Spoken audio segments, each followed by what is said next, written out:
Hey everybody, welcome to another episode of Reviews Done Poorly. Nothing has changed as far as that's concerned, so they will be continuing to be done poorly for the time being. But anyway, I just finished up Shadow of the Tomb Raider, and so as far as on my Twitch stream, I've gone through all three of the reboot Tomb Raider games. So check those out. Again, my Twitch is Devil May Care 85, all one word. Go ahead and check that out if you like. Give it a follow. What I like to do is long plays. Just pick a game and play it all the way through, whether it's old, whether it's new. If that's your thing, check it out. I'd appreciate it. Anyway, back to the review. I beat this game when it first came out, and I was kind of disappointed then, and I'm still slightly disappointed now in the outcome. I think the first two games did a really good job of building things up, and I felt like the last game kind of went out on a whimper. And in the first two games, I think there was a good balance there between puzzle solving, the tomb raiding aspect of it, and combat. In this game, I felt like there was less of an emphasis on combat and more of an emphasis on the puzzle solving, which again isn't necessarily a bad thing. I like the challenge. I like figuring out the puzzles. Some of them are easier, some of them are harder, whatnot. They might take a little bit of thinking.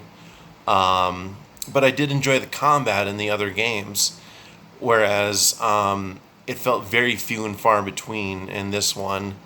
And the reason I enjoyed the combat is because it was reminiscent of the Uncharted series, which, maybe not as big of a body count or whatnot, and definitely more graphic there in the Tomb Raider series. As far as the story is concerned, there were some good moments in it. There were some really good, heartfelt moments in it. And I feel like Jonah finally got his time to shine in the game, which I think was too little too late. I definitely think he should have had a bigger role throughout the whole series. But, that's, up for the devs' side and, Square Enix and, whatever. But unfortunately, because the game sold so poorly and didn't get that big of or that great of a critical reception, I'm kind of wondering when we're even going to see the next entry, you know.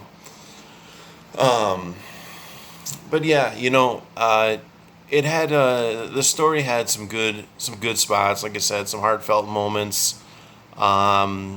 Some of it kind of felt like the Temple of Doom, from Indiana Jones.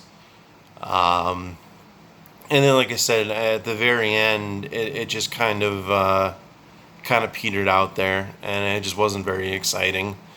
Um, but for what it is, I did have fun at times. Like I said, I wish there was still more combat. They did again streamline more of the crafting as far as the weapons and things along those lines go. And again, I don't know if that was so much streamlining, whether it was that or just kind of lazy programming, because combat wasn't going to be that big of a deal. So I'm not 100% sure on that, and I will never know. Um, but yeah, I think it's definitely the weakest of the three games. The first two definitely built it up, and I think did a pretty good job. And they just kind of dropped the ball on the third one. And now you can get the game for super cheap, because it's just several years old. Like I said, it didn't sell very well. So if you want to give it a shot, you're not gonna lose much as far as money and as far as time concerned. Yeah, excuse me, time is concerned. Because I think it's only maybe like a 13-hour game. It didn't take me very long at all. I think some of that maybe have been me remembering a lot of what was in the game and whatnot. But yeah, I would say check out the first two games for sure. And if you want to complete the story, pick up Shadow and, give it a shot. Tell me what you think. Anyway, that's it for this episode of Reviews Done Poorly. They will continue to be poor. And until something changes, I'll let you know. Anyway, thanks for stopping in for the review. Have a good day.